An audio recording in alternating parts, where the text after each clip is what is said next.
ও মাই god, ও মাই god, ও মাই god, তুফান সিনেমার shooting শেষ না হতেই তুফান সিনেমার শুটিং শেষ না হতেই আসলো তুফান 2 এর ঘোষণা। রীতিমতো ভাই অবাক করে দেওয়া, একদম তাণ্ডব চালানোর মতো একটা কাহিনী নিয়ে হাজির হয়েছি। হ্যালো এভরিওয়ান, আসসালামু আলাইকুম। শিমুল আছি আপনাদের সঙ্গে। কেমন আছেন সবাই? বাইরে ভাই তুফান সিনেমার শুটিং চলছে কলকাতায়, তার ফাঁকেই একটি বিস্ফোরক মন্তব্য করলেন তুফান সিনেমা। ডেফিনেটলি পজিটিভ মন্তব্য করেছেন আমাদের হালের জনপ্রিয় পরিচালক, মাস্টার মেকার পরিচালক মালেক আফসারী, আমার উস্তাদ। রীতিমতো টাক লাগানো একটি খবর, একদম মানে থাকে না, তুফান সিনেমার সিকুয়েলস হতে যাচ্ছে। মানে তুফান 1, 2, 3, তুফান 2, 3, 4 এরকম করে সিকুয়েলস আকারে হবে। এবং কি তুফান 2 এর মেন ভিলেন হিসেবে থাকতে পারে চঞ্চল চৌধুরী। এন্ডিং এ শুধু চঞ্চলের সূচনা হবে, তুফান 2 এ পুরোটাই নাচাবে। ওরে ভাই রে ভাই, এই কি মারদাঙ্গা আপডেট দিলেন মালেক আফসারী। মালেক আফসারী যা বলেন উনি কখনোই না জেনে বলেন না। আমি আবারও বলছি, পরিচালক মালেক আফসারী যে কথাগুলো বলেন, যে সিনেমা নিয়ে বলুক, উনি কিন্তু জেনে শুনে বুঝে তারপরে হচ্ছে সার্ভ করে। আমাদের মতো না যে আমরা একটু মানে অল্প একটু জানছি এতটুকু সার্ভ করতেছি, বাট উনি যতটুকু জানে অতটুকু কিন্তু আপনাদেরকে প্রকাশ করে। সো সেই জায়গা থেকে যদি তুফান 2 আসে, তাহলে সিনেমাটা কি হতে যাচ্ছে, কি হতে যাচ্ছে জাস্ট একটাবার ভাবেন যে তুফান কি হতে যাচ্ছে। জাস্ট স্বপ্নে শুধু ভাবেন যে কি হতে যাচ্ছে তুফানের প্রথম ধামাকা।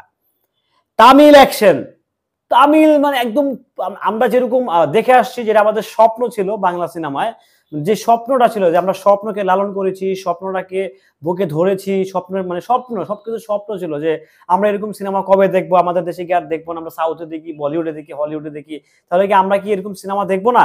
মানে আমরা কিন্তু এরকম একটা দিন গুনতাম যে কবে হবে আমাদের দেশের সিনেমার এরকম ডেভেলপ, কবে উন্নত হবে, কবে হবে আমাদের বাংলা সিনেমার একদম আমূল পরিবর্তন।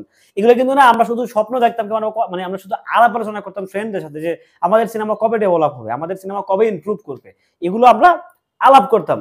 বাট সেই আলাপটা কিংবা সেই গল্পটাই যেন সত্যি করে দিতে যাচ্ছে পরিচালক রায়হান রাফি। খুব মানে সতর্কতার সহিত শুটিং চলছে তুফানের।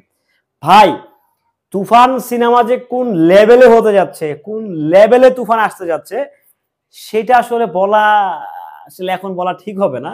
যখন আসবে তখন বুঝবেন।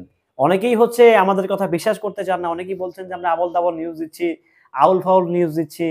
তাদেরকে বলতে চাই ভাই দেখেন, আমরা আসলে আউল ফাউল নিউজ কখনো কোনোদিন দেই না। আর যেটা তুফান, তুফান সম্বন্ধে তো আসলে আপনাদের বোঝা উচিত যে তুফান নিয়ে আমরা কোনো ভুলভাল স্টেটমেন্ট দিব না। এটা অন্তত আপনাদের বোঝা উচিত যে তুফান নিয়ে আমরা মিথ্যাচার করার তো প্রশ্নই আসে না। আমি বলেছিলাম যে তুফানের গান আসবে, এটা নিয়ে দেখলাম নানা রকম মানুষ নানা রকম ভাবে সমালোচনা করতেছে। যাই হোক, সেদিকে না যাই। এখন যদি তুফান 2 আসে, তাহলে তুফানটা কেমন হতে যাচ্ছে, কেমন হতে যাচ্ছে সেই কাঙ্ক্ষিত তুফান। ভাই তুফান রীতিমতো তুফান উঠাবে। মানে এক কথায় তুফানের সাথে যারা সিনেমা রিলিজ দিবে তারা রীতিমতো হয়ে যাবে যে কি দিচ্ছে, কি হচ্ছে, কি যাচ্ছে, কি না হচ্ছে। তুফান এমন একটি গল্প, এমন একটি গল্প, এমন একটি গল্প যে আমরা আগে পরে বাংলা চলচ্চিত্রে সেই গল্পগুলো দেখি নাই। 90 দশকের গল্প নিয়ে হচ্ছে, 90 দশকে কিন্তু প্রেম ভালোবাসা নিয়ে হচ্ছে না। 90 দশকের গুন্ডা ক্যাডার ভিলেনরা কেমন থাকে সেই চরিত্রটাই শাকিব খান প্লে করতেছে। সো এখানে তুফানে নানা রকম টুইস্ট আছে, নানা রকম কিছু আছে, নানা রকম ধামাকা আছে, নানা রকম মানে একদম টুইস্টে সরাসরি ভাই তুফান সিনেমা। মানে আপনারা হতাশ হবেন না যে তুফান থেকে হতাশ হতাশ হতাশ, সেই সুযোগটা আসলে নাই, হতাশ হওয়ার সুযোগটা নাই। তো সেই জায়গা থেকে সবাইকে বলতে চাই যে তুফান এমন একটি সিনেমা হতে যাচ্ছে যেটা আগে পরে বাংলা চলচ্চিত্র হয়নি। যাই হোক, সবাই ভালো থাকবেন, সুস্থ থাকবেন। ভিডিওটি কেমন ছিল অবশ্যই কমেন্টস করে জানিয়ে যাবেন। আল্লাহ হাফেজ।